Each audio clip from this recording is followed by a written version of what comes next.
ఒకటి ఆలోచించండి, కోపము వలన ఏ విధమైనటువంటి లాభము ఉండదు. కోపం దేనికి రావాలి? అవతల వారు తప్పు చేశారని. ఒక్కటి ఆలోచించండి, అవతల వారు తప్పు చేశారు అని కోపపడవలసి వస్తే మరి నేనెప్పుడు తప్పు చేయలేదా? జీవితంలో నేను ఎప్పుడో ఒకప్పుడు ఏదో ఒక తప్పు చేసిన వాడినే కదా.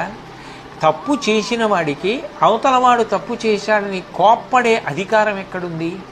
అంతకన్నా శాశ్వత పరిష్కారం చూపించగలిగినది ఏది అంటే ప్రేమ.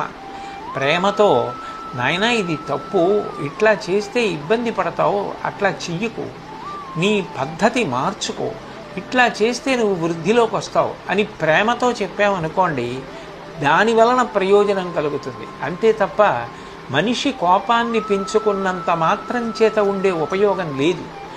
దాని వలన ఏ ప్రయోజనం కలగదు కూడా.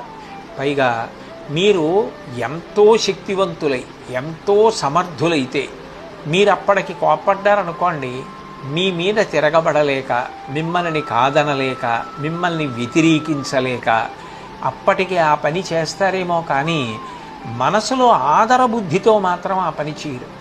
కానీ మీరు ప్రేమతో అవతల వారికి బోధ చేసి చెప్పినది ఏదుందో దాని చేత అవతల వారిలో చాలా గొప్ప మార్పు వస్తుంది. అట్లా మార్పు వచ్చిందనుకోండి, ఇంకా ఎప్పుడూ తప్పు చేయకుండా ఉంటాడు. మనిషిలో శాశ్వతమైన మార్పు తేగలిగినది ఏది అంటే ఒక్క మంచితనమే, ప్రేమ మాత్రమే. అది తీసుకొచ్చినంత మార్పు నిజానికి కోపం తీసుకురాదు. అందుకే కోపాన్ని విడిచిపెట్టి ప్రేమ చేత గెలవగలగాలి. అట్లాగే ఎంత తొందరగా కోపాన్ని విడిచిపెట్టేస్తే అంత మంచిది. కోపం వచ్చినప్పుడు వెంటనే ప్రశాంతంగా మీరు ఒక్కరూ ఒక గదిలోకి వెళ్ళిపోవడమో, ఒక్కరే కూర్చోవడమో చేసి కాసేపు ఎవరితో మాట్లాడకుండా కోపాన్ని విడిచిపెట్టడానికి పరిష్కారం ఒక్కటే. మీకు ఎవరి మీద కోపం వచ్చిందో వాళ్ళల్లో ఉన్న మంచిని కూడా చూసే ప్రయత్నం చెయ్యండి. ఎందుకనంటే కోపానికి ఉన్న లక్షణం ఏమిటంటే అవతల వారిలో ఎంత మంచి ఉన్నా కనపడనివ్వదు.